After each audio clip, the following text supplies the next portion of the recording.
I really like this little book of poetry, and I guess I'm going to finish it before we start going back to The Mouse and His Child. I really like it. The Dormouse and the Doctor. There was once a dormouse who lived in a bed of delphiniums blue and geraniums red.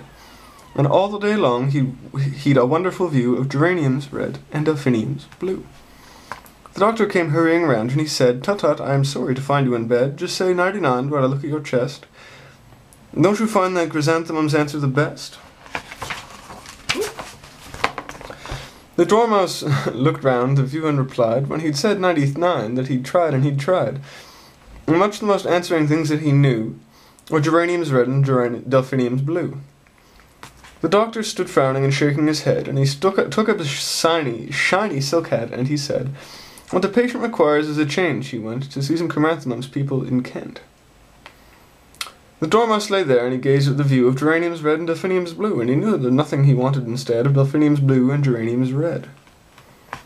The doctor came back to show what he meant. He brought some chrysanthemum cuttings from Kent. Now these, he remarked, give a much better view than geraniums red and delphiniums blue. They took out their spades, and they dug up the bed of delphiniums blue and delphiniums red, geraniums red, and they planted the chrysanthemums yellow and white. "Right now," said the doctor, "we'll soon have you right." The Dormouse looked out, and he said with a sigh, "I suppose all the people know better than I. It was silly, perhaps, but I did like the view of geraniums red and delphiniums blue." The doctor came round and examined the chest, and ordered him nourishment, tonics, and rest. "How very effective," he said as he shook the thermometer, "all those chrysanthemums look." The Dormouse turned over to shut out the sight of the endless chrysanthemums, yellow and white. How lovely, he thought, to go back in a bed of delphiniums blue and geraniums red. The doctor just said, "Tut, it's another attack," and ordered him milk and massage of the back, and freedom from worry and drives in a car. He murmured, "How sweet your chrysanthemums are." The Dormouse lay there with his paws to his eyes, and imagined himself such a pleasant surprise. "I'll pretend the chrysanthemums turn it to a bed of delphiniums blue and geraniums red." The doctor next morning was rubbing his hands and saying, "This nobody quite understands. These cases I do, the cure has begun. How fresh the chrysanthemums look in the sun." The Dormouse lay happy. His eyes were so tight he could see no chrysanthemums, yellow or white. And all that he felt at the back of his head were delphiniums blue and geraniums red. And that is the reason, Aunt Emily said, if a dormouse gets into a chrysanthemum bed, you will find it, so Aunt Emily says, that he lies fast asleep on the front with his paws to his eyes. Shoes and stockings. There's a cavern in the mountain where the old men meet. Hammer, hammer, hammer. Hammer, hammer, hammer. They make gold slippers for my lady's feet. Hammer, hammer, hammer. Hammer, hammer, hammer. My lady is marrying her own true knight.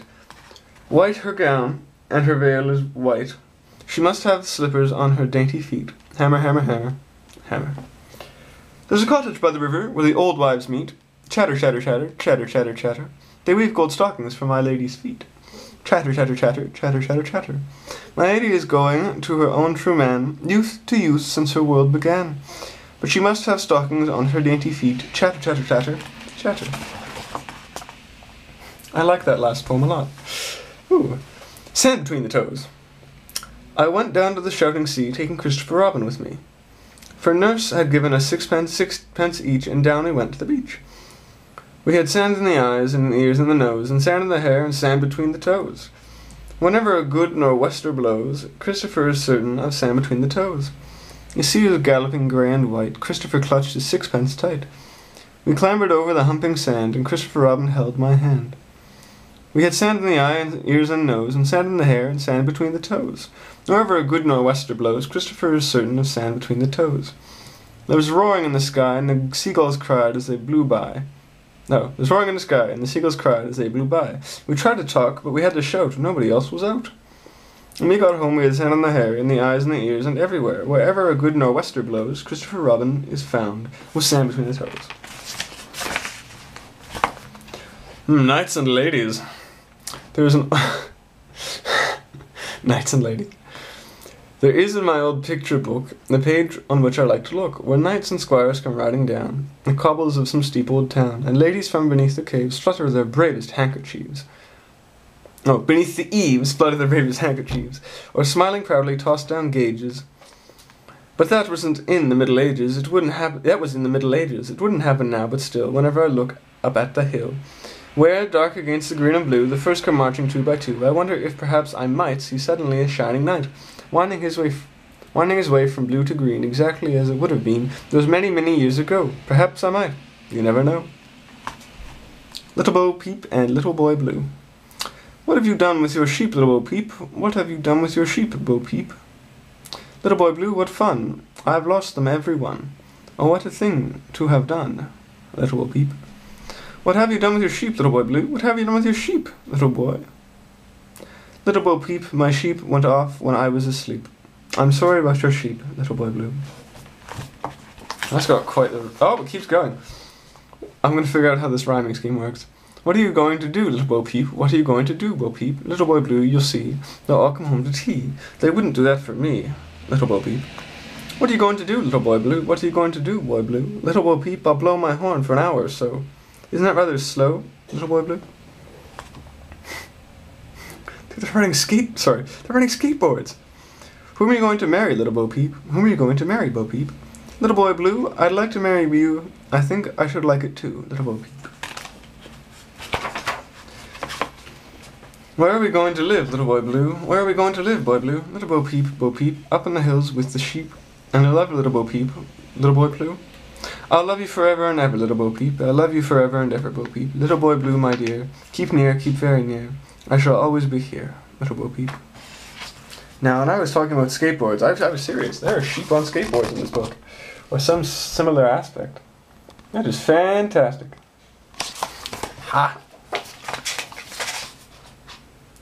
Turning the page, turning the page. The mirror.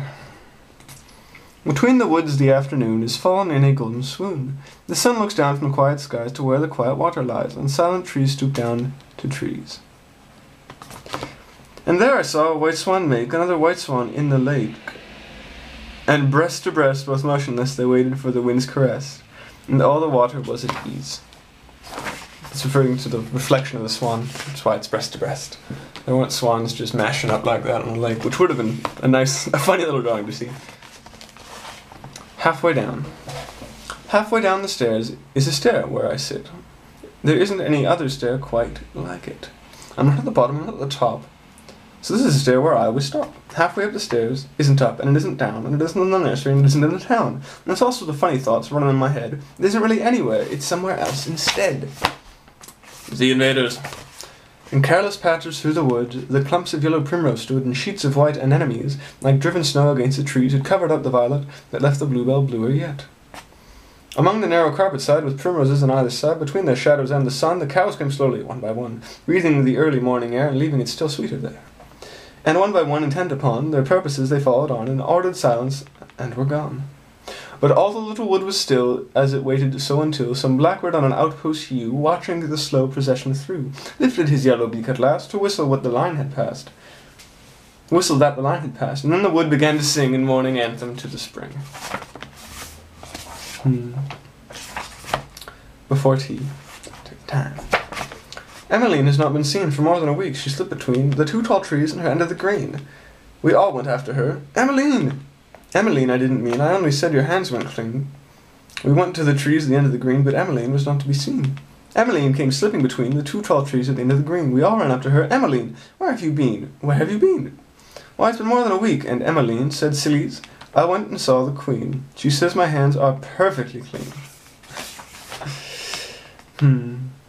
Who is it going to be fun? Well, I guess we'll finish it off tomorrow. Well, I love you dearly, Christy. Sleep well. Keep calm. Well, give me a second. I'll put this away. Slide. Sleep well. Keep calm. Find a llama. Carry on. I'm mailing off something for you tomorrow. A postcard with something else in it. And I will talk to you very soon. I love you, Christy. Sleep well. Keep calm. Find a llama. Carry on. And I'll talk to you very soon. Good night, sweetheart. Mwah.